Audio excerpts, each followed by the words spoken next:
Today, I want to talk about Singapore, not just how it became rich, but why it ended up richer than Malaysia, even though it used to be part of it. People often explain this is like our history. I don't really like that. When you look at real life income, housing, and how government actually work, the gap is obvious. So this isn't about blaming anyone. It's a simple question. What is Singapore change? And what is Malaysia choose not to?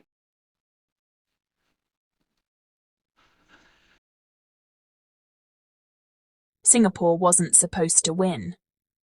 Singapore was never meant to be richer than Malaysia, at least that's how it looked at the beginning. When Singapore separated in 1965, it had almost nothing. No natural resources, no farmland, no oil, not even enough fresh water. Malaysia, on the other hand, had land, resources, and a much larger domestic market. On paper, Malaysia had every advantage. In fact, many people at the time believed Singapore would struggle to survive on its own. Some even thought it would eventually have to reunite with Malaysia. So this outcome was not destiny. It was not automatic. And it was definitely not guaranteed. What made the difference was not geography. It was not race. And it was not culture. It was choice. Singapore made a series of very specific decisions early on. Decisions about corruption, about education, about how the government should function, and about whether the system should serve ordinary people or political interests. Malaysia made different choices. Not necessarily bad ones, but different. And over time, those differences compounded. This is important because many people still think Singapore's success is just an accident of history, that it was helped by the West, or lucky because of location. But if that were true, we would see similar results elsewhere. And we don't. What we see instead is a slow, widening gap in wages, in public housing, in infrastructure, and in how predictable daily life feels for normal citizens. Singapore didn't become rich overnight. It engineered stability first, and wealth followed. To understand why Singapore moved ahead while Malaysia did not, we have to stop looking at symbols and start looking at systems. That's where the real story begins. People don't really talk about this. But in Japan, a lot of people eat rice with just furikake. No side dish. Just rice and seasoning. Just this. This. Now, compare that to Korea. I'll show you the picture. Background. Picture. Korea used to be a Japanese colony. But today, Korea is clearly a much richer country than Japan. You know, one more thing. A lot of Japanese people eating lunch or dinner, maybe the breakfast also. Just the rice, no, all over rice and seasoning. Many. You don't believe it, but this is real. And the reason isn't magic. It's the same story. This always Singapore and Malaysia. I know Malaysian people never eat just this. I know Malaysian people eat very good and very delicious Malaysian food. But this is real.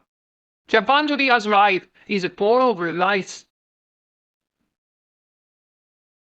Because from Tanzania, tips updating itself The other get comfortable doing things the old way.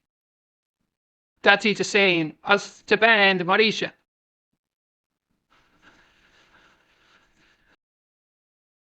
When daily life tells the real story, food is not just food, it's a signal. When people talk about living standards, they often focus on GDP or exchange rates, but the clearest evidence is usually much closer to home. It's what people eat, and how much variety they can afford every day. In Japan, a growing number of households simplify meals to the extreme. Plain rice, a sprinkle of furikake, minimal protein, few side dishes. This isn't about taste or tradition, it's about cost control. When wages stagnate for decades, people quietly adjust. They don't protest, they don't complain loudly, they just remove items from the table. Now compare that to Korea. Korea was once a Japanese colony. It started from a position of destruction, poverty, and political instability. Yet today, the average Korean household enjoys far more variety in daily meals. More protein, more fresh ingredients, more spending power. This didn't happen because Koreans eat differently by culture. It happened because the economy moved. Korea kept restructuring. It kept replacing old systems. Industries were forced to compete. Companies were forced to adapt. Failure was allowed, and reinvention was expected. Japan chose a different path. Stability over disruption, protection over competition, comfort over change. At first, this felt safer, but over time, safety became stagnation. Just like Singapore and Malaysia, the gap didn't appear overnight. It grew slowly, quietly, and then all at once. When a country stops renewing itself, the first place you see it is not in statistics, but on the dinner table. This is how everyday life reveals economic truth. You know, let me be clear. This isn't about saying Malaysia is poor. Not. But when you compare the area in Malaysia and Singapore, the difference is obvious. Wages, public services, unpredictable prices. Singapore didn't just grow faster. It's become more organized, more disciplined, and much less tolerant of inefficiency.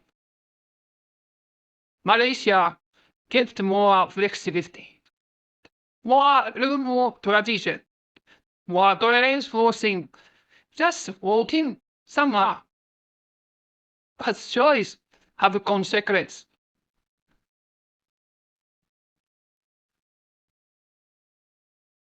Two countries, two definitions of order.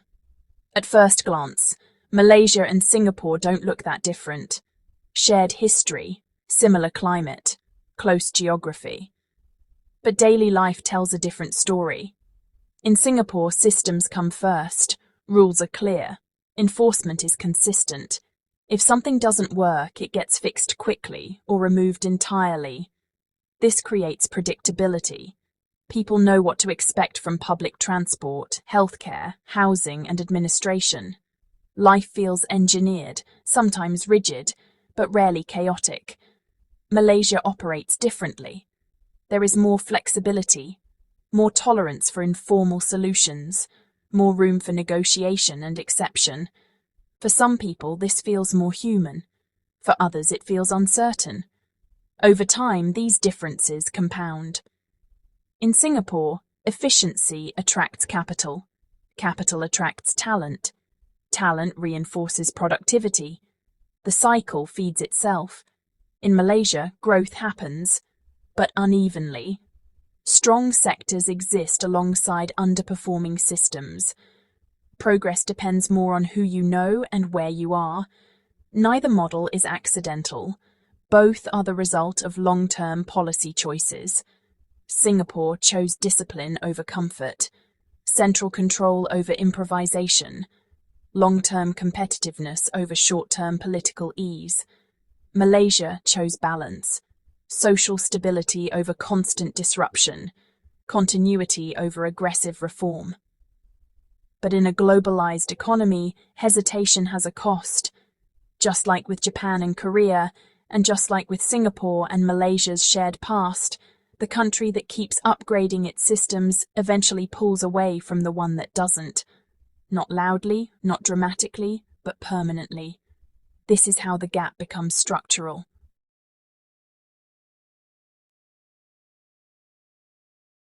So when we talked about outcome, who ended up richer and who didn't.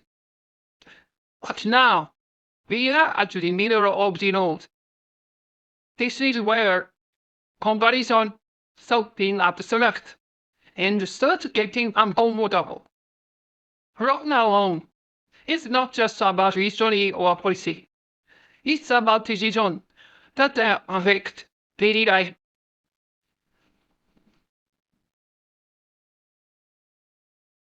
The lie people are afraid to say out loud. Here's the part most comparisons avoid. Singapore didn't just get richer because it was efficient, and Malaysia didn't fall behind just because it was relaxed. The real difference is this. One country is obsessed with upgrading its people, the other is more comfortable protecting existing structures. In Singapore, the system is not designed to be kind, it's designed to work. If a policy fails, it gets replaced. If a company underperforms, it disappears. If a worker falls behind, the message is simple: reskill or be left out. This sounds harsh, and it is, but it creates pressure, and pressure creates movement. Malaysia chose a softer path, more tolerance for underperformance, more compromise between efficiency and social harmony, more patience with slow systems. That feels humane, until you zoom out. Because in a global economy, mercy doesn't compound, efficiency does. Over time, Singapore became a place where almost everyone is forced to stay economically useful. Malaysia became a place where many people are allowed to coast. And here's the uncomfortable truth. Countries don't get rich because they are fair. They get rich because they are competitive. Singapore accepted inequality as a side effect of growth. Malaysia tried to manage inequality first and growth second. Neither choice is morally perfect, but only one produces consistent results. This is why the gap keeps widening even when both countries are doing okay. And this is where many viewers stop watching, because this part forces a question no one likes. Do you want a system that feels fair or a system that actually moves forward? That question doesn't just divide countries, it divides people. And from here on, the answers get even more uncomfortable. Here's one thing we haven't talked about yet, and it's probably the most important one. This isn't just about policy or system. It's about mindset. How people think about room. How they react to pressure. And what they expect from the government. Because at the end of the day, countries don't say it unless people do. Now, let's talk about that. Why mindset beats policy. Every time policies matter, systems matter, but none of them work without the right mindset underneath. This is where Singapore and Malaysia truly diverge. In Singapore, rules are not seen as suggestions, they are expectations. People may complain privately, but they comply publicly. There's a general assumption that if a rule exists, it probably has a reason. And if it doesn't make sense, It will eventually be revised, but until then, you follow it. This creates alignment. People plan their lives around the system. They save aggressively. They invest in skills. They assume competition is permanent, not temporary. Malaysia has a different relationship with authority. Rules are negotiable. Exceptions are normal. Connections matter more than consistency. This doesn't mean Malaysians are lazy.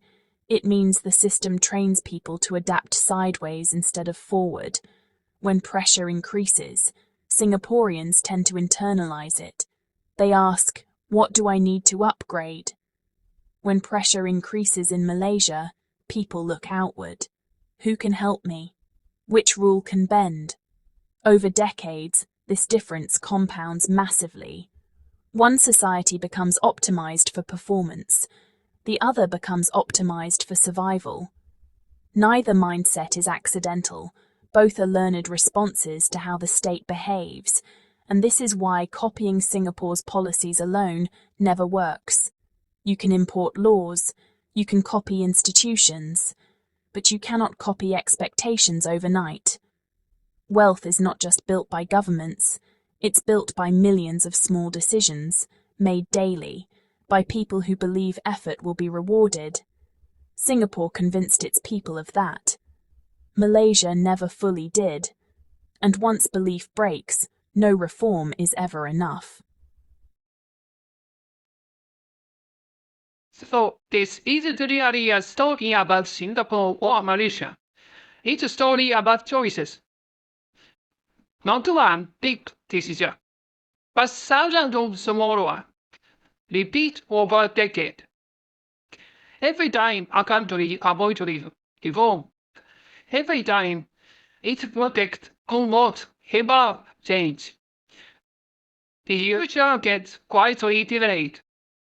Singapore didn't win because it was special.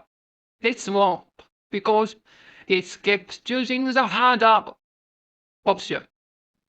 And that's the part most countries don't want to hear.